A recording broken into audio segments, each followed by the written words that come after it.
Welcome, bienvenue à tous et toutes. Razak, installez-vous. Alors déjà, on félicite Kevin. Where is Kevin? Kevin, là-bas. Avec tout le staff qui a organisé un voyage à Troyes, il paraît que c'était fantastique. Donc j'ai compris, en vérité, vous kiffez quand je suis pas avec vous. Voilà, j'ai compris. Donc comment le chat n'est pas là, les souris dansent. Ah voilà, donc jamais me dire que quand même, je l'ai manqué. Ok. Donc Kevin, je te félicite au nom de tout le monde et tout le staff qui t'ont aidé à organiser le voyage à Troyes, qui est une grande réussite.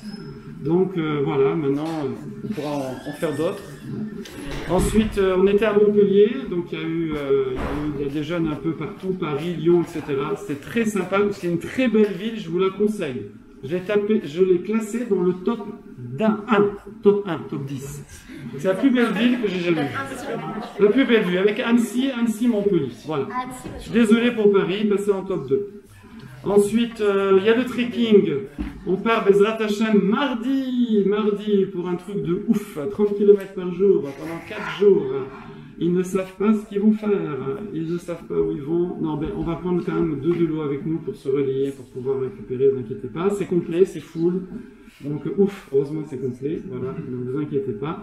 Donc par contre, suivez-nous, on sera sur les réseaux, tout ça, envoyez des commentaires, trucs comme ça, on va vous faire participer en virtuel, ce sera beaucoup moins fatigant. Vous mettez avec un petit sandwich, une canette, devant le téléphone, comme ça, et vas-y, marche, tu vas y arriver, encore aller 5 km, y est presque, vas-y. Là, ça sera très sympa. Et ensuite les Alpes, alors les Alpes, il reste une place fille, mais il y a des options, donc c'est un pré-inscription. C'est pas la peine de dire ouais, moi je viens. Voilà, garçon c'est full et il reste une place fille en option. Et je vois des options par là-bas d'ailleurs. Donc on ne dira pas nos secrets. Et on remercie énormément Monsieur Benarouche, toute sa famille, que des brachot pour lui, pour tous ses enfants. Il marie son fils la semaine prochaine et donc il nous prête de nouveau ce soir sa magnifique synagogue ici où nous avons le mérite de faire ce cours. Voilà. Alors. Ce soir c'est... Voilà, donc Abraham a eu cette magnifique initiative de faire cette affiche. Alors, surtout ne vous imaginez pas que c'est moi qui lui ai demandé de faire un billet à mon effigie. Hein.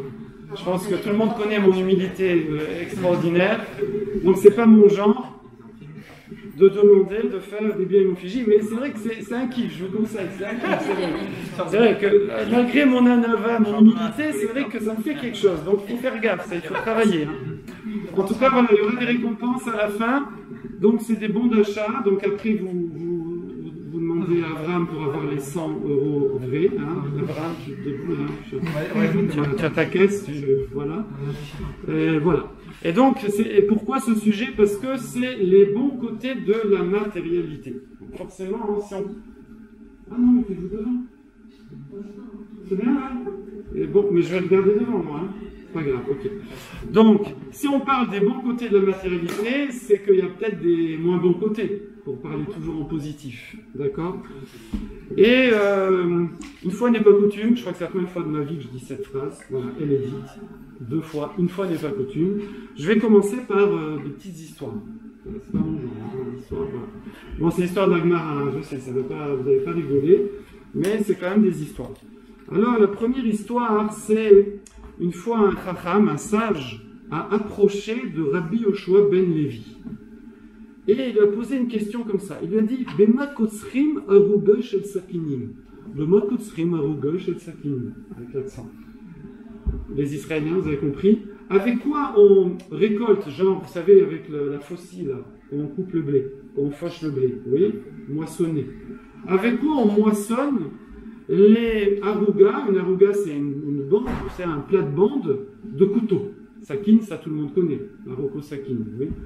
Donc, avec quoi on moissonne les plantations, les plants de couteaux? Évidemment, vous dites, les couteaux, ça ne pousse pas. Donc, ça ne se moissonne pas, ça ne pousse pas, donc on ne comprend pas très bien.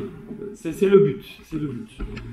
Et Rabbi Yoshua ben Levi a répondu, Bekeren shel chamor, avec des cornes d'âne.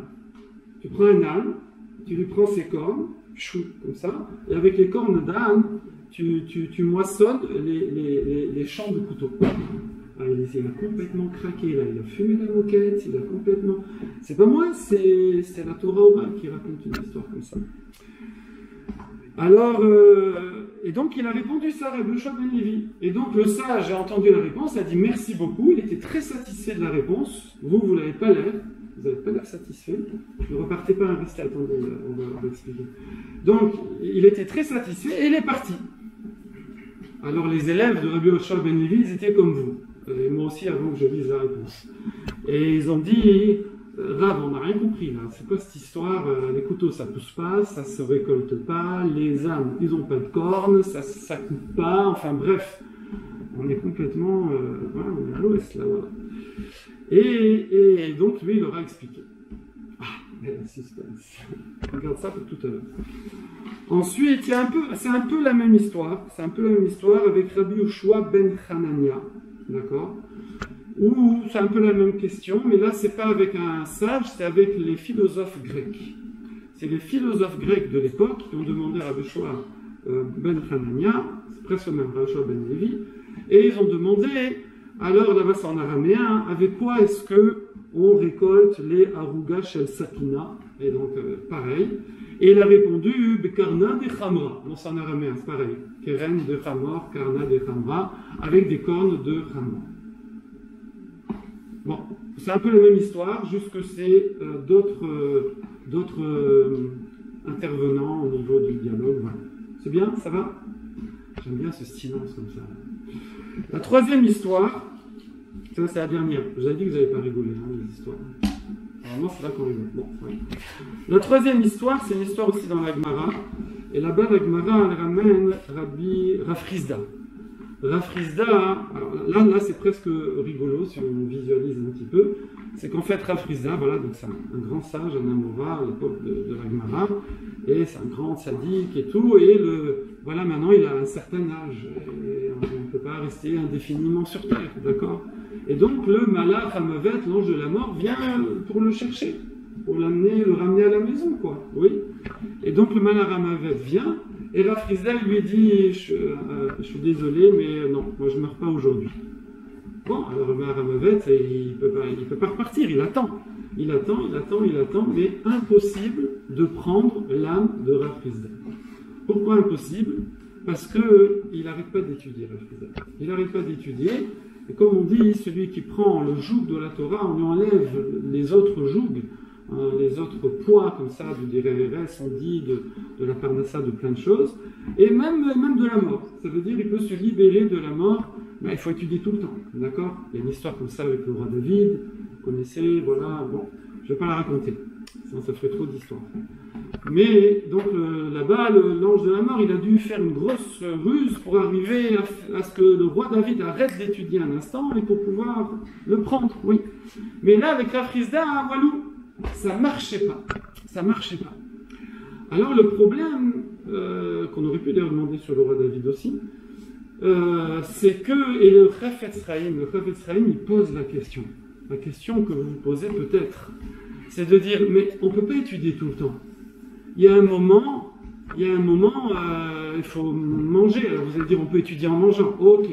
Il y a un moment, il faut boire. Voilà, tu peux étudier en buvant. Ok. Il y a un moment, il faut se laver, il faut prendre la douche. On n'a pas le droit de penser à la Torah dans la douche. Et alors maintenant, s'il y en a qui disent que si, pensez un peu, mais il ne faut pas parler, ça dépend de la douche, bref.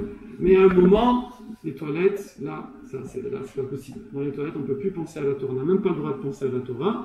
Du coup, il avait qu'à l'attendre aux toilettes. Bon, c'est vrai que c'est pas très élégant, c'est pas joli, voilà. Mais pourquoi, comment on peut comprendre qu'il étudiait sans arrêt? C'est pas possible. Forcément, à un moment, il s'arrête d'étudier. D'accord? Donc, Gary est là. Welcome.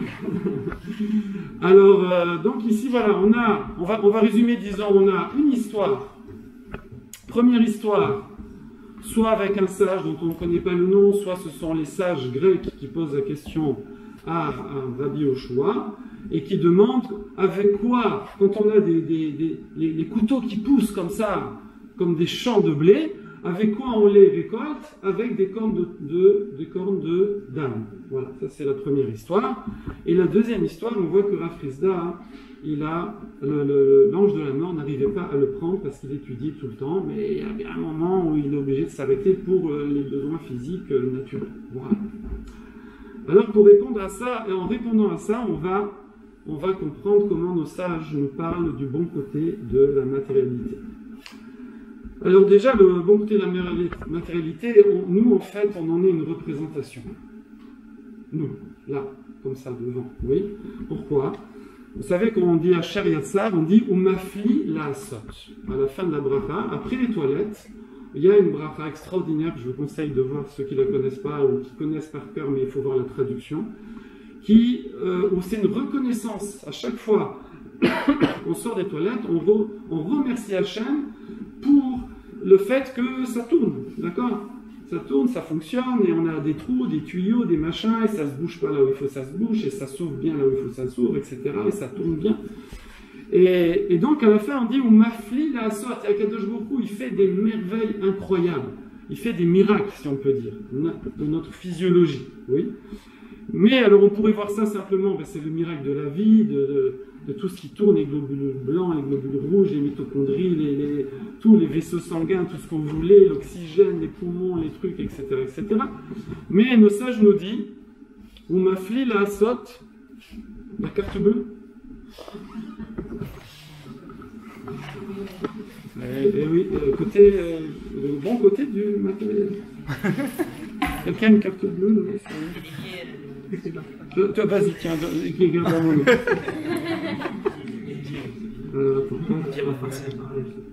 Je pense pas que je savais. Hop. Ah. Thank you. Mais nos sages nous disent que c'est quoi le pélé? Pélé, vous savez, c'est quoi le miracle qu'il y a dedans?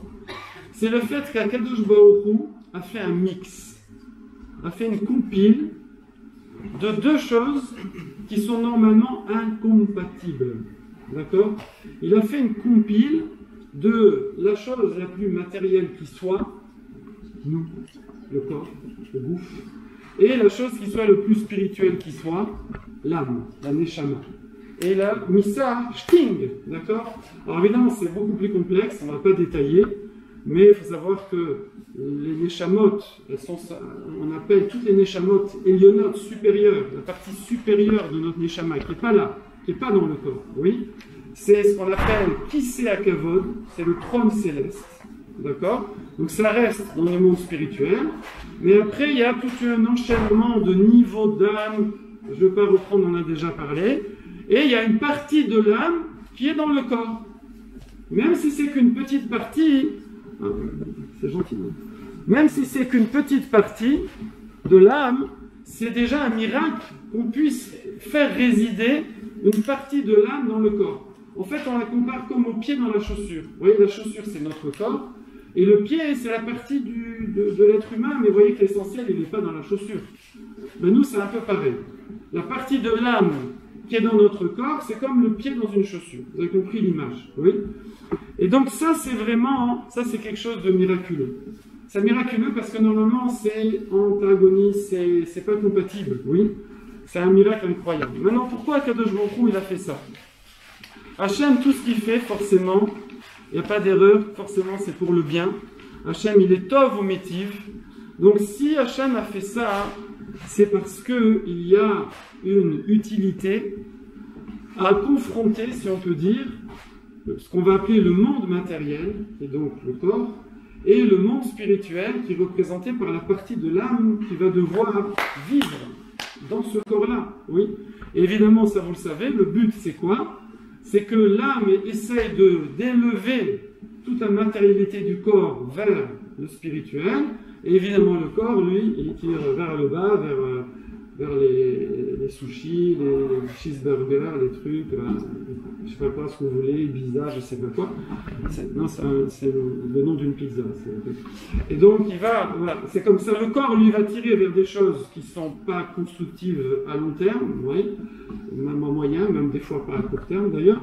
Et le neshama va essayer de tirer l'ensemble, parce qu'on peut pas, on ne peut pas se séparer, je veux dire, heureusement, parce que séparer, ça veut dire quick. Oui, quand la neshama sort du corps, c'est quick, ça s'appelle. Donc on peut pas, il ne faut pas se séparer. Donc il faut arriver on est comme ça, une espèce de... Nous, on ne se rend pas compte, on a l'impression que ça tourne bien là. Mais en vérité, on a des tendances comme ça et des tendances comme ça, et on doit driver ça comme sur une charrette avec un cheval qui veut aller à droite et un qui veut aller à gauche. Oui. Et là, évidemment, le but de ça, le but de cette sorte de greffe comme ça un peu bizarre, évidemment, c'est pas juste de poser des gens sur Terre qui vivent 70, 80, 90, 100 ans, 120 ans si vous voulez, en mangeant, buvant, dormant, travaillant, partant en vacances, etc., etc., etc., j'en passe. Oui, c'est pas le but, c'est évident. C'est évident qu'il y a dans cette dualité, il va y avoir, si on peut dire, un match, oui, permanent, un challenge permanent qui va nous permettre, nous, de marquer des points. Comment on fait l'électricité, par exemple, avec le dynamo? Il faut qu'il y ait de la résistance. Je vais contre la résistance, et hop, je crée de l'énergie. Et nous, c'est pareil. Chaque fois qu'on va aller donner le leadership à notre côté spirituel et à contrer la résistance matérielle, bingo, on va marquer des points. On va créer de l'énergie. On va créer notre Olam Haba, on va créer de la Gdusha, on va créer le spirituel, pas seulement pour nous, mais pour le monde entier. D'accord? Donc ça, c'est, par exemple, voilà quelque chose de magnifique que donne ici dans ce texte. Il dit Dougma, exemple. Je prends un morceau de pain. Soit, ça restera un morceau de pain.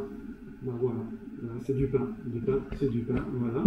Soit, c'est marqué dans la halakha, dans le Shulchan Aruch, qu'il faut, quand on fait la bracha à Motzi, on a fait Netilat Yadayim avant, et quand on fait la bracha, on pose les 10 doigts sur le pain. Pourquoi?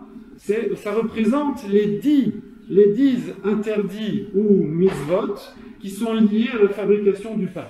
D'accord, il y a les prélèvements, maaser, orla, etc. Oranique. Donc, il y a tous les prélèvements, d'accord, il y a aussi tous les interdits de kélaïm, de faire pousser des choses, etc.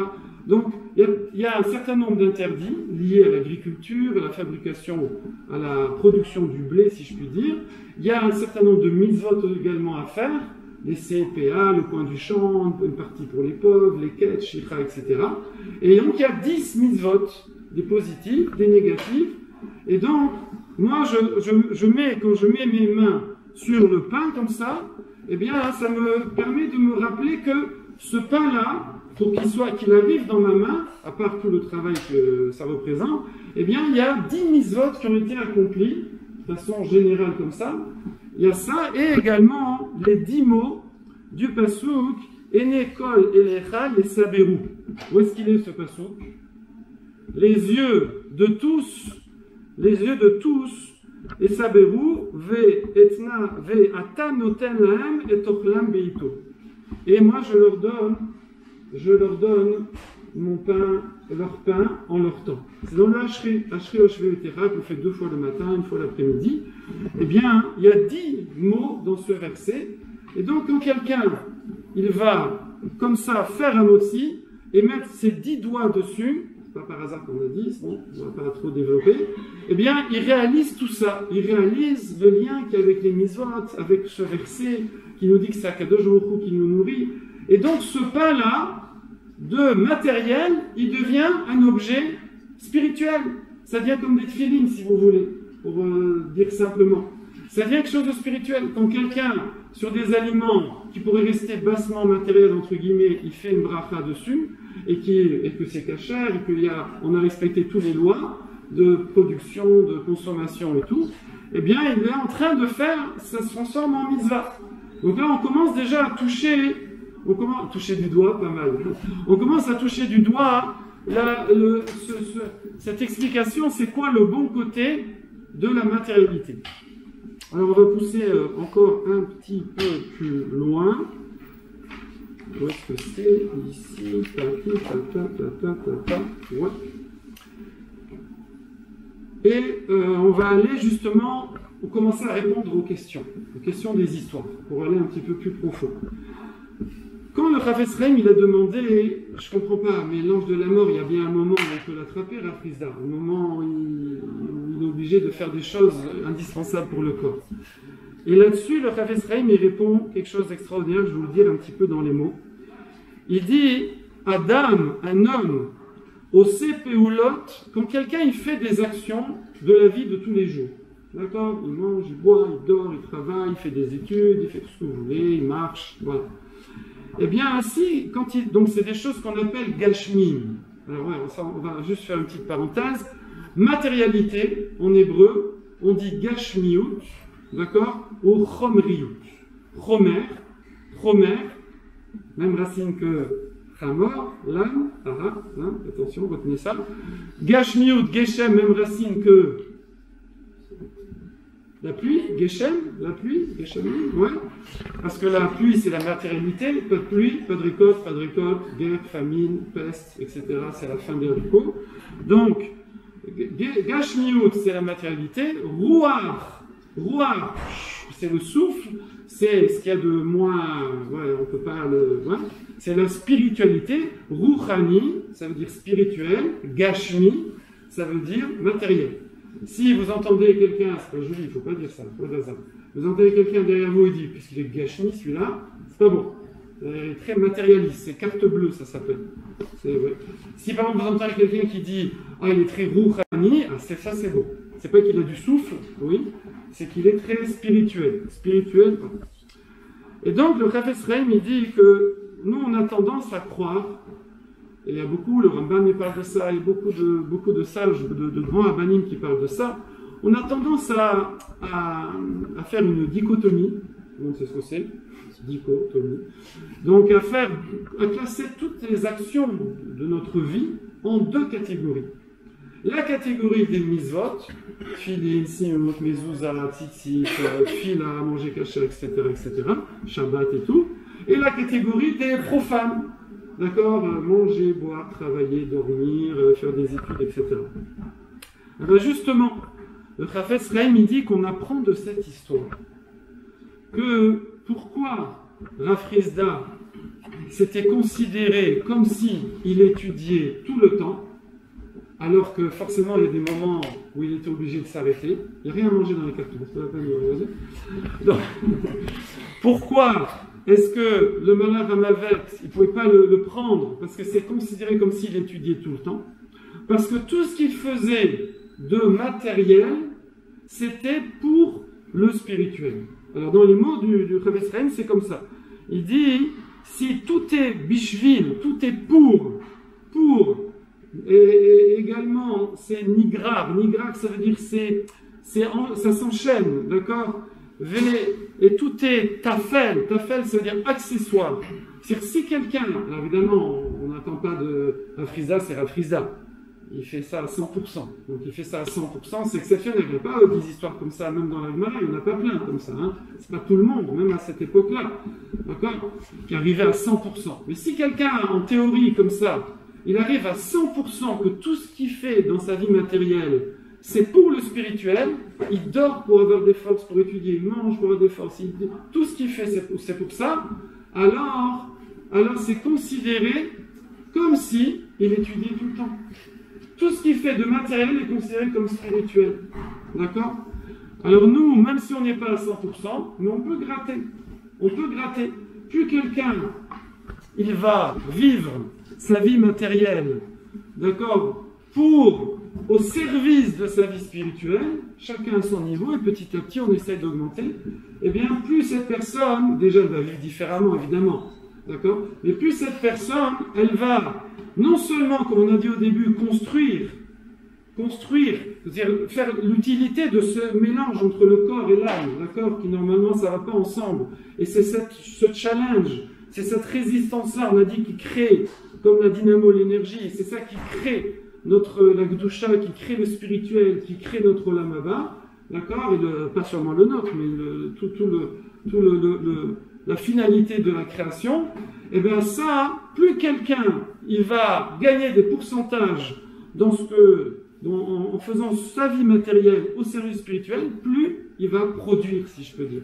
D'accord? Comme vous auriez une petite dynamo, où vous tournez comme un malade et ça fait une petite lumière comme ça, et un autre, vous faites comme ça, et ça vous fait des phares de voiture. D'accord? C'est un peu l'image. Il y a des personnes, je vais prendre 2 personnes, avec le drone, Vous voyez le drone là, il a... Ça vous a plu le drone? Je trouve un peu... Il fait chaud là, c'est pour ça. J'arrive pas à le faire. Donc il y a le drone et il y a deux personnes en bas. Ils font la même chose. Il y en a un, il nage. Pourquoi il nage? Il y en a un, il nage. Il y en a un, il nage aussi. Lui, il mange. Lui, il travaille. Il est dans son bureau, devant l'ordinateur. Lui aussi. Ils font la même chose. Après, bon, lui, on est là, c'est des juifs. Donc après, lui, il va faire la tfila, il va faire mincha, je suis mincha. D'accord? Et après, lui, il prie à mincha. C'est pas tout à fait pareil. Après, lui, voilà, il va manger. Lui, il kasher, lui, pas kasher. Lui, il fait les brachot, lui, il fait pas les brachot. Le drone, en vérité, il peut ne pas trop voir la différence. D'accord? Bon, c'est un cadet quasiment, il ne va pas faire mincha, alors il voit qu'il y en a un qui fait, l'autre qui ne va pas, mais bon. On peut comme ça, avec, on va dire, des religes à peu près, on peut ne pas voir la différence, alors que rien à voir.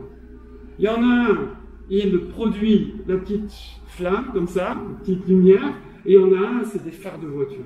C'est des projecteurs là, de je sais pas quoi, d'accord, de Hollywood là, projecteurs, oui. Voilà. Ça, pourquoi? Ça va dépendre de quoi? De ce qu'il a dans la tête. Que ce soit dans le matériel et dans les mitzvot aussi, comme vous avez compris, on peut faire mincha, genre je fais mincha pour ne pas dire que j'ai pas fait, ou vraiment prier Hachem, parler Hachem. C'est pas la même chose. Pareil pour manger, pareil pour tout. Donc voilà ce que nous dit ici le Chafetz Chaim, et on va retrouver ça également dans des actes qu'on peut classer plus facilement dans les mitzvot, qui vont être tous les actes de chesed, relations socio-professionnelles, familiales. Il y en a qui vont le faire, ils sont religieux, admettons, voilà, je vais à la synagogue le matin, je mets tefilin, je fais la tefila, et après je suis au bureau, et là j'oublie, je suis au bureau, je suis avec le patron, les collègues, les machins, je ne suis plus conscient que je suis en train de, bonjour, faire un sourire, aider un collègue, comment dire, rassurer quelqu'un, un truc, je veux dire, aider mon patron, c'est même en France, ça, c'est bien. Il est plus conscient qu'il est en train, à chaque seconde, chaque parole qui sort, chaque petit acte et tout, chaque fois qu'il est sur le mail et tout, il est en train de faire du chesed. Quelqu'un écrit un mail, il répond, il donne du caveau aux gens, il leur donne du respect, etc. Cette personne-là, elle est en train de faire des mitzvot extraordinaires toute la journée. Et le même, il peut dire, moi, je bosse, je suis au travail. D'accord? Jusqu'à ce qu'il aille mincha à la synagogue, il pense qu'il travaille. Il produit plus. Il n'est plus dans le spirituel. Pas du tout. Pas du tout. C'est ce qu'on retrouve également dans l'idée de korban. Je ne vais pas trop développer ça, hein, mais vous savez que les korbanot, c'est les sacrifices au temple qu'on faisait à l'époque. Le mot korban, en français sacrifice, avait aussi l'idée de se sacrifier. C'était en fait, ça vient de karev, kirouv. Kirouv, c'est rapprocher. C'était que souvent, quand quelqu'un il donne, il se rapproche. C'est comme ça, on donne à quelqu'un, on l'aime, à Ava, c'est Hav, la racine c'est donner. Et donc, on donnait à Hachem, alors à l'époque, c'est comme ça, c'est notre ambiance, c'est notre culture de l'époque. La richesse, c'était les moutons, voilà. Donc il donnait un korban, il y a une partie qui est mangée par les kohanim, les prêtres, une partie qui est brûlée sur l'autel. Et donc il fait un sacrifice, voilà. D'accord? Nous, on ne fait plus comme ça, mais on prend de notre temps, on prend de notre énergie, on prend de la tzedaka, on prend... Voilà, c'est la même chose.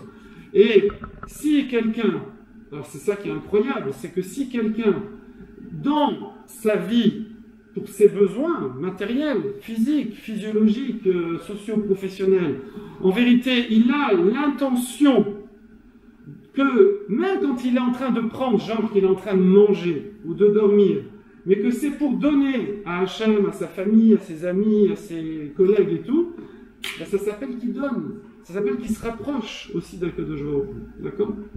Voilà ce que voulait nous dire le Chafetz Chaim. Et alors, on a déjà expliqué l'histoire de Rav Frisda. Donc, je répète, on avait un suspense.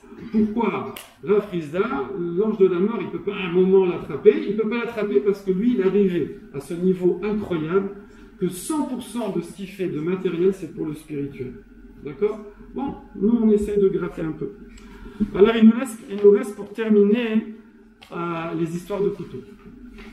Gros, ça, c'est un gros dossier. Hein. Donc, pour ceux qui sont arrivés après, et je suis très content, vaut mieux arriver en retard que ne pas arriver. D'accord? Je ne dis personne, mais je dis, sincèrement, il vaut mieux arriver en retard que ne pas arriver. Même arriver que pour le buffet, c'est déjà quelque chose. Je blague pas, je suis très sérieux. Pareil à la synagogue, vous avez que pour le kidouche, c'est mieux que de ne pas aller du tout. Au moins, vous voyez des personnes, on discute et tout, rentrer dans la synagogue, acheter, et tout. Bon, après, j'ai pas dit que c'est mieux que d'aller avant, mais vous avez compris ce que je veux dire. Voilà.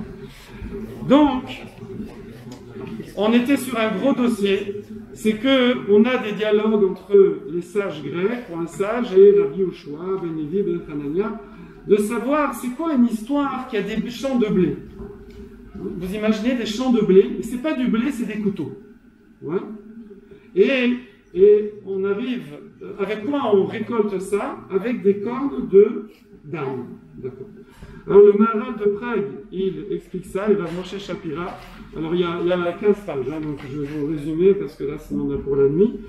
Et voilà. Et donc il va expliquer comme ça, il va dire.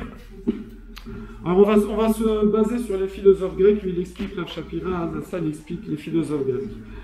Il dit que les philosophes grecs, comment ils considèrent, c'est quoi les couteaux? Les couteaux, c'est tout ce qui est négatif, tout ce qui est mal. Ben, ça fait mal, hein, les couteaux, d'accord? C'est pas pour couper le citron, là, vous avez compris, c'est la guerre, oui. Donc, ici, on parle de tout ce qui est négatif, comme c'est marqué Al-Khabecha Tirye, que Esav, Ésaü, c'est marqué qu'il vit à la force de son glaive. Donc, c'est toutes les guerres, les disputes, tout ce qui fait mal, d'accord? Tout ce qui est rat, tout ce qui est négatif. C'est ça les couteaux. Alors, de la même façon que dans la nature, vous allez dans la campagne, il y a des arbres avec des fleurs, il peut y avoir même un peu des baies, des arbres fruitiers, il y a beaucoup de plantes qui sont comestibles, hein, on ne sait pas, mais il y a beaucoup de plantes qui sont comestibles. Mais il y a aussi des trucs walou, c'est-à-dire que c'est des buissons, c'est des épines, avec les orties c'est comestible, hein, il faut juste savoir le temps. En tout cas, ça pousse tout seul, c'est-à-dire qu'il y a des épineux, il y a des choses qui sont mauvaises herbes qui poussent toutes seules, et il y a des bonnes herbes qui poussent aussi. Et ça pousse comme ça, ensemble. Et donc les Grecs, ils disent de la même façon que dans la nature c'est comme ça, c'est pareil chez l'être humain. Ça veut dire ce qui est mal dans la nature, c'est normal. Il peut pas y avoir que du bien. C'est normal. C'est normal que quelqu'un il fasse des bêtises et des choses bien. C'est normal qu'il y ait de la guerre et de la paix. C'est normal qu'il y ait de la famine et de la profusion. C'est normal, d'accord? Il y a le jour, il y a la nuit, c'est normal, d'accord? Ça, c'est ce que pensent les philosophes grecs, d'accord? Alors, ce qu'ils demandent maintenant aux sages, aux Talmidei Chachamim, à Rabbi Yoshua, il leur dit, bon, c'est normal, mais on aimerait bien quand même diminuer ça. On aimerait bien qu'il y ait moins de mal dans le monde. Comment on peut diminuer le mal dans le monde qui pousse tout seul, qui fait partie de la nature, oui? Et là-dessus, Rabbi Yoshua, il répond en le coupant avec des cornes d'âne. C'est bizarre comme réponse. Alors déjà, il faut savoir que nous, on ne pense pas comme les Grecs. C'est-à-dire, on ne pense pas que le mal, il est naturel et que les buissons épineux, ils poussent naturellement. Nous, la source, comme c'est marqué, Kos, Vedardar, Tatsmiach Lecha, que les épines et les buissons épineux comme ça, ils vont pousser pour toi. Ça, c'est ce qu'Hachem a dit à Adam Arishon après qu'il ait mangé le Etz Hadat, qu'il ait transgressé la seule mitzvah qu'il avait, d'accord? Qu'il ait fait la faute originelle, comme on dit. Et donc, pour nous, tout ce qui est mal sur terre provient de l'homme, hombre. Bon, les femmes aussi, elles font un petit peu, hein, mais bon, c'est une blague. Bon.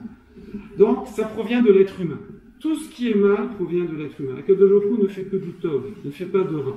Simplement, il nous laisse le libre arbitre. Et donc, c'est nous qui créons ces choses-là. Toutes ces choses négatives qui existent dans le monde, elles proviennent de nous. Voilà, je sais.